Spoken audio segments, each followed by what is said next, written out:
25 अप्रैल रात 8:35 पे white house में वाशिंगटन डीसी हिल्टन होटल में फायरिंग होती है। उस वक्त जब ट्रंप वहां पे मौजूद थे, तकरीबन 2600 लोग वहां पर मौजूद थे जो डिनर कर रहे थे। ट्रंप भी थे वहां पर। ट्रंप वहां पे एक शो हो रहा था जो मैजिक शो जिसको बोलते हैं, वहां पे वो देख रहे थे। बहुत सारे लोग खुश थे, एंजॉय। अचानक से एक गोली की आवाज़ आती है। आपको बहुत सारी वीडियो और फोटोज़ हैं मेरे पास, और आप सोच रहे होंगे ये किसने, ये शायद ईरान ने करवाया हो। नहीं, ऐसा नहीं है। जो हमलावर था वो 31 साल का था और उसका नाम था कोल टॉमस एलन। उस व्यक्ति का नाम था जिसने फायरिंग की थी। और आपको अहम खबर से रूबरू कराएंगे जो आपको सच कोई नहीं बताएगा ना दिखाएगा। जब वो फायरिंग करता है उस वक्त वो ब्लू कलर की टी शर्ट पहने हुए होता है, और उसका इंस्टाग्राम जब देखा गया वो इजराइल का मोसाद का बहुत करीबी है। आप पहले ही उसकी ये टी शर्ट देखिए, ये टी शर्ट वो पहने हुआ था। अब उसकी ये फोटो देखिए। लेकिन ये फोटो और वीडियो उसकी डिलीट कर दी गई हैं। ये मेरे पास तस्वीरें कुछ आई हैं जो पहले से डाउनलोड हो गई थी, लेकिन अमेरिका छुपा रहा है। ये क्यों किया गया है, किस लिए किया गया, अभी इसका सामने नहीं आया, लेकिन उसको गिरफ्तार कर लिया गया है।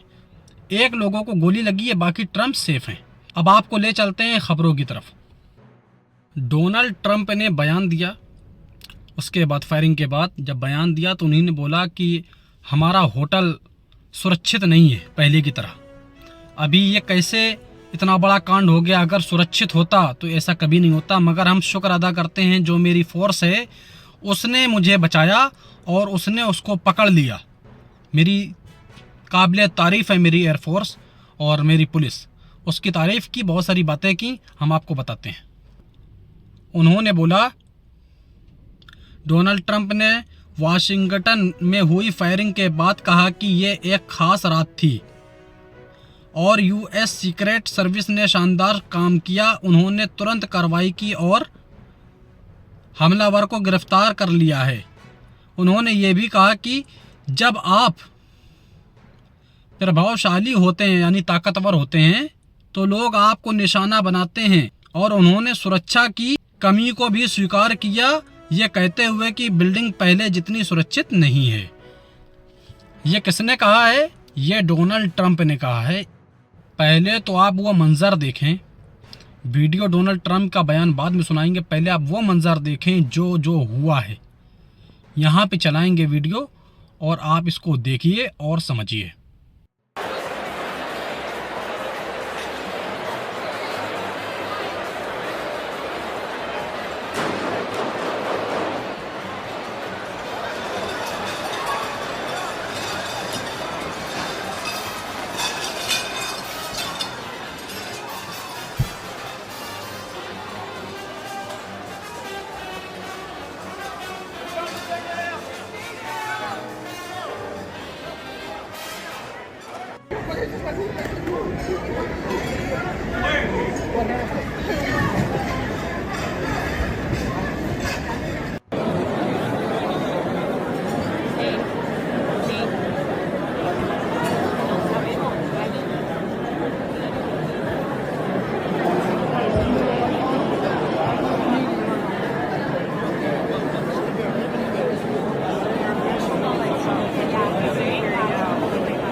Lieutenant Hudson, you monitoring this area? Very cool.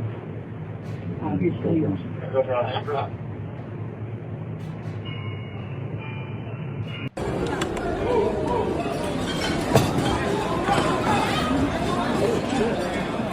gunshots fired at the White House Correspondents' Dinner.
किस हिसाब से होटल में अफरा तफरी थी। इनको मालूम हो गया होगा आप कि फ़िलिस्तीन में जब बच्चे और औरतें और बुजुर्ग मारे जा रहे थे उस टाइम उनके दिलों पे क्या बीतती होगी। अब ये साले खुद रो रहे हैं।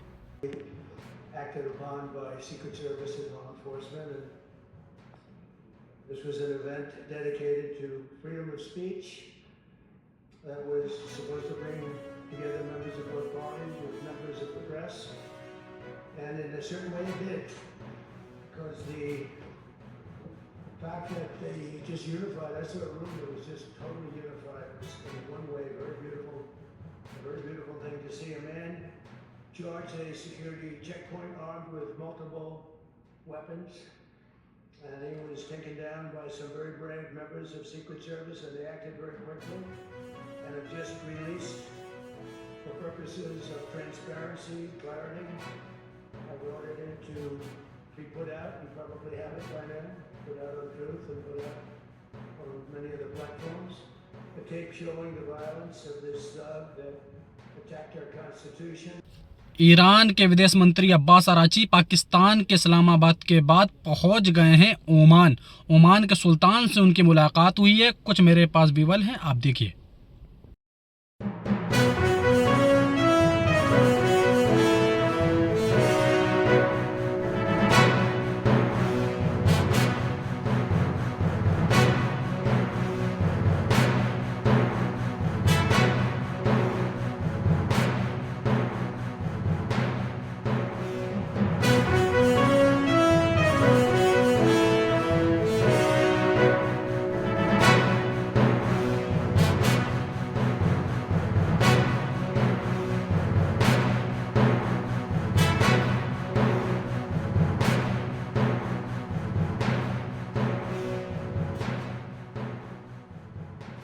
हालात तो इजराइल के भी अंदर बहुत ख़राब हैं।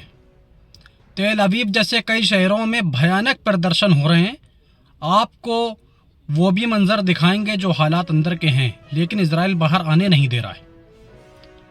बयान सुनाते हैं आपको, गौर से सुनिए और चैनल पर न्यू सब्सक्राइब लाजमी कर लेना। सच से रूबरू होइए और गोदी मीडिया को पीछे छोड़ो। सच देखने की ताकत रखिए और सच देखिए। हाल ही में इजराइल में बड़े पैमाने पर प्रदर्शन हुए हैं, खासकर तेल अवीव और अन्य शहरों में, जो प्रधानमंत्री बेंजामिन नेतन्याहू की सरकार की नीतियों के खिलाफ थे। प्रदर्शनकारियों ने बंधकों की रिहाई, युद्ध नीति और लोकतांत्रिक सिद्धांतों को लेकर असंतोष जताया और कई जगहों प्रदर्शनकारियों और पुलिस के बीच टकराव भी हुआ। क्या हाल है वो आप अपनी आंखों से देखिए, किस तरह से प्रदर्शन हो रहे हैं।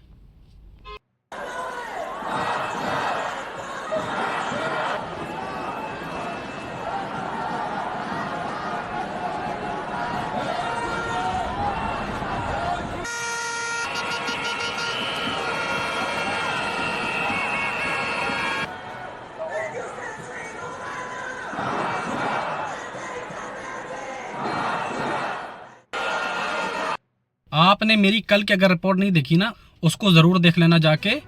ईरान से जो हज यात्री निकले थे हज के लिए, वो मदीने पहुंच चुके हैं। देखिए वीडियो आप।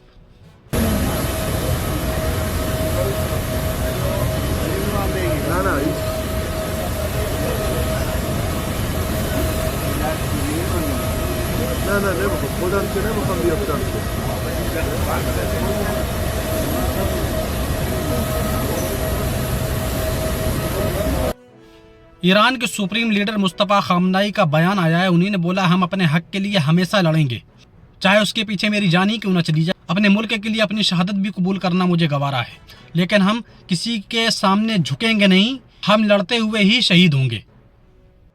सच देखने का अगर जिगर है और सच देखना पसंद है तो इस चैनल को सब्सक्राइब कर लें।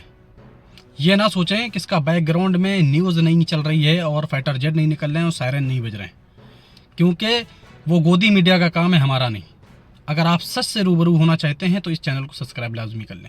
Thank you so much.